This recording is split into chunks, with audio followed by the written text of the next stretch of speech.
Hello friends, CB মেরি stream চ্যানেলে আমি তোমাদেরকে ওয়েলকাম জানাচ্ছি। তোমরা যারা ম্যাকআউট ইউনিভার্সিটি থেকে বিটেক পড়ছো এবং যারা কম্পিউটার সায়েন্স অথবা ইনফরমেশন টেকনোলজি ব্রাঞ্চে যারা আছো, তোমাদের এবারে থার্ড সেমেস্টার হবে 2025 সালে। মোটামুটি ফার্স্ট সেমেস্টার সেকেন্ড সেমেস্টার পরীক্ষা দিয়ে তোমাদের একটা আইডিয়া হয়ে গেছে যে পুরো সিলেবাস পড়ে না গেলে, পুরো সিলেবাসটা সেটা টেকনিক্যাল ওয়েতে যদি না পড়ি তাহলে কিন্তু অসুবিধা হতে পারে। মানে এখন কিন্তু কোনো সাজেশান কাজে দিচ্ছে না, কেউ জ্যোতিষী না, সে বলে দিতে পারবে না যে এই কোয়েশ্চেনগুলো আসবে। এখন একমাত্র একটাই রাস্তা, হ্যাঁ পুরো সিলেবাসই পড়ে যেতে হবে, কিন্তু সেটা স্টুডেন্টের পক্ষে সম্ভব না। আমরা দীর্ঘদিন ধরে এখানে 9-10 বছর ধরে পড়াচ্ছি, ম্যাকআউট ইউনিভার্সিটির বিটেক পড়ানোতে আমরা অভ্যস্ত, কম্পিউটার সায়েন্স এবং ইনফরমেশন টেকনোলজি, আমরা এআইএমএলও পড়াই।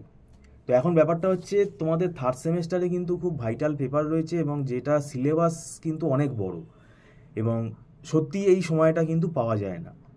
এবং এই থার্ড সেমেস্টারেই কিন্তু আমাদের কাছে সাপ্লি আসে, মানে হায়ার সেমেস্টারে উঠে আমাদেরকে বলে যে স্যার আমাদের একটা সাপ্লি পেপার আছে, তখন আমরা জিজ্ঞেস করলে ওই ডিজিটাল ইলেকট্রনিক্স না, ওটাতে তাও মোটামুটি পেরে যায় অনেকে। ডেটা স্ট্রাকচারটা কিন্তু একটা সাপ্লি পাওয়ার চান্স থাকে, এটা আমি ভয় দেখানোর জন্য বলছি না, তাহলে তো ডিজিটাল ইলেকট্রনিক্সটাও বলতাম। কিন্তু ডিজিটাল ইলেকট্রনিক্সেও কিন্তু একটা ব্যাপার আছে, কেন ওখানে কিন্তু অনেক পুরোটাই ম্যাথামেটিক্স, হায়ার বুলিয়ান ম্যাথামেটিক্স। আর ডেটা স্ট্রাকচারে কি হয়, এখানে এতগুলো অ্যালগোরিদিম আছে, প্রায় 30-32টা অ্যালগোরিদিম আমাকে করে যেতেই হবে, এবং সেগুলো অ্যালগোরিদিম ফরম্যাটে আসে। এবার অ্যালগোরিদিম ফরম্যাট কীভাবে লিখতে হয় সেটা স্টুডেন্টকে ভালো করে শিখতে হবে। এবার প্রোগ্রাম দিলে প্রোগ্রামটা যেরকম সি দিয়ে আমাদের প্রোগ্রাম হয় সেটা আমাদের লিখতে হবে। এছাড়া ডেটা স্ট্রাকচারের মধ্যে অ্যালগোরিদিম অ্যানালিসিস পার্টটাও আমাদের আছে, যেটা অ্যালগোরিদিম অ্যানালিসিস পার্টটা ওটা আমাদের ফিফথ সেমেস্টার নাগাদ থাকে। তো অ্যানালিসিসটা একটু আলাদা, ওটা আরও হায়ার ম্যাথামেটিক্যাল কনসেপ্ট ওর মধ্যে জড়িয়ে আছে। তো এটা মনে রাখবে, এর সাথে যেটা আছে সেটা হচ্ছে কম্পিউটার অর্গানাইজেশন। কেন ডিজিটাল ইলেকট্রনিক্সটা পুরো 100% তোমার এই কম্পিউটার অর্গানাইজেশন আর্কিটেকচারের মধ্যে কিন্তু লাগবে, কারণ এটা পুরোপুরি ডিজিটাল ইলেকট্রনিক্স বেসড। আর ডিজিটাল ইলেকট্রনিক্সের সঙ্গে অ্যানালগ ইলেকট্রনিক্সও কিছুটা আছে, ডিজিটাল ইলেকট্রনিক্সটাই হচ্ছে 90% সিলেবাসে আমাদের। তো ব্যাপারটা হচ্ছে সব মিলিয়ে এগুলো সব ম্যাথামেটিক্যাল পেপার, এগুলো আমরা হাতে ধরে শেখাই, এবং আমাদের এখানে নোটস আমরা প্রোভাইড করি, প্রত্যেকটা ক্লাসের up to date notes, chapter wise subject wise আমরা প্রোভাইড করে দিই। স্টুডেন্ট সেগুলোকে কী করে প্রিন্ট আউট করে নেয়, আমাদের নিজেদের হাতে লেখা নোটস, এবং স্টুডেন্টকে সেভাবে বই কিনতে হবে না।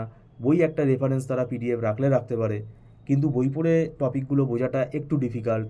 আমরা যেহেতু ক্লাসে বুঝিয়ে দিচ্ছি এবং নোটস প্রোভাইড করে দিচ্ছি, সেই নোটসগুলো দেখে আমাদের কথাগুলো তার কী পড়বে মনে পড়ে যাবে।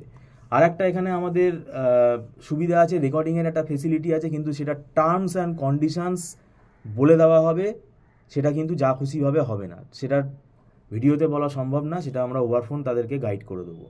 এবার ব্যাপারটা হচ্ছে, আমরা এখানে দীর্ঘদিন ধরে পড়াচ্ছি, যেহেতু 9-10 বছর হয়ে গেল, আমাদের একটা মানে আইডিয়া হয়ে গেছে, একটা ফরম্যাট হয়ে গেছে, যে আমরা এখানে কিন্তু পুরো সিলেবাস ওইভাবে এমাথা ওমাথা পড়ে যাওয়াটা ওটা নন টেকনিক্যাল হয়ে যাচ্ছে, এটা আমাদের স্ট্র্যাটেজিক্যালি আমরা পড়াই। এবং আমরা এখানে একমাত্র ইনস্টিটিউট যারা আমরা শুধু থিওরি পড়াই না, আমরা নিউমেরিক্যালগুলোও সলভ করাই। তার মানে কি, আমাকে কনসেপ্ট ক্লিয়ার করে পড়াতে হয়। এই ব্যাপারগুলো তোমাদের বেনিফিট হিসেবে আমি বলে দিলাম। এবারে ব্যাপারটা হচ্ছে, হাতে সময়টা কিন্তু বেশি নেই, কেন ডিসেম্বর মাস বলতে গেলে অড সেমেস্টারের জন্য যদি হয় তাহলে সময় কিন্তু খুব বেশি নেই, এবং আমাদের একটা ফেস্টিভ্যাল সিজনে সময়টা কিন্তু লাগে, ছুটি থাকে ওই সময়টা। সেই জন্যই আমি বলছি তাড়াতাড়ি পড়া শুরু করে দাও। বিশেষ করে অসুবিধায় যারা পড়ে সেটা হচ্ছে ল্যাটেরাল এন্ট্রির যারা স্টুডেন্ট আছে, মানে জিলেট 2025 যারা দেবে, মানে ল্যাটেরাল এন্ট্রি দিয়ে যারা বিটেকে ডিপ্লোমা থেকে যারা বিটেকে থার্ড সেমেস্টারে অ্যাডমিশান নেবে, তারা ওই পরীক্ষার ভরসায় থাকে, কাউন্সিলিংয়ের ভরসায় থাকে। তারা অ্যাডমিশান পুরোপুরি কমপ্লিট হওয়ার পর যখন আমাদেরকে ফোন করে, তখন কিন্তু দেখতে দেখতে আর হাতে 1 মাস টাইম থাকে। সেই জিনিসটার জন্য তোমাদেরও আমি অ্যালার্ট করে রাখছি, যারা ল্যাটেরাল এন্ট্রি দিচ্ছ তারা ভাই পরীক্ষাটা হয়ে গেলে এখন থেকেই পড়া শুরু করে দাও, নাহলে কিন্তু ম্যাকআউট ইউনিভার্সিটির যেটা আমাদের আন্ডার গ্র্যাজুয়েট সিলেবাস যেটা আছে বিটেকের, এটা কিন্তু যথেষ্ট স্ট্যান্ডার্ড এবং খুব বড় সিলেবাস। এই সিলেবাসটা সময় দিয়ে পড়তে হবে। যাই হোক, ভিডিওটা সম্পূর্ণ দেখার জন্য আমি তোমাদেরকে ধন্যবাদ জানাচ্ছি। Thank you so much.